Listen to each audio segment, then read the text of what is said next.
2020년 가을, 평소 알고 지내던 이웃 아주머니가 본인도 얼마 전에 했다고 하시면서 건강은 미리미리 챙겨야 한다며 췌장 검사를 권했습니다. 그렇게 찾아간 병원에서 떨리는 마음으로 했던 첫 췌장 검사. 다행히 결과는 양호 한편이었습니다. 그렇게 안심하고 돌아선 지 겨우 몇 달이 지난 이듬해 5월. 오른쪽 옆구리에 통증이 나타났고 등 쪽으로 당겨지는 느낌도 났습니다. 급한 마음에 찾아간 병원에서는 손쓰기 어려운 상황이라며 병명조차 알려주지 않고 대뜸 큰 병원으로 가라고만 했습니다. 불이 나게 달려간 서울 큰 병원에서 받은 검사 결과는 청천벽력이었습니다.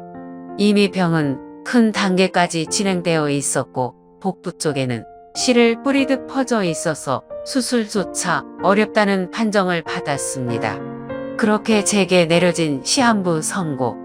갑자기 마주한 삶의 끝에서 저는 어떤 것도 떠오르지 않았습니다. 그래도 제 딸만은 제 손을 꼭 잡고 놓지 않았습니다. 몇 날 며칠 여러 사례를 찾아본 끝에 딸은 제게 후코이단을 전해주었습니다. 그렇게 시작된 1차 치료. 저는 그때부터 후코이단을 먹기 시작했습니다.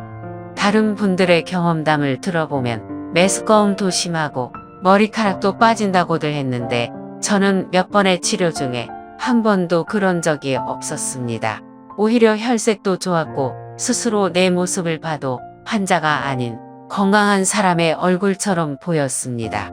덕분에 제 일상은 평소와 다를 바 없었습니다. 그리고 제게 곧 희망의 봄이 찾아왔습니다. 18번의 치료를 마친 뒤 의사 선생님은 제 복부가 깨끗해졌다면서 제게 수술을 권했습니다. 그렇게 투병을 시작한 지 1년이 채 안 된 4월, 저는 수술을 받게 되었습니다. 담당 선생님께서도 이 기적과도 같은 일을 마치 자기 일처럼 기뻐해 주었습니다. 수술을 마친 후 4번의 치료를 더 한 뒤 저는 병원문을 열고 나왔습니다. 그때를 돌이켜 생각해 보면 저는 그날 완전히 새로 태어난 기분이 듭니다. 생과 사가 오가는 삶의 간절한 시점에서 포기하지 않았던 것, 후코이단을 만난 것 모두 그저 하늘에 감사드릴 뿐입니다. 저는 지금도 제 주변의 편찮은 분들을 만날 때마다 후코이단을 전하는 사람이 되었습니다.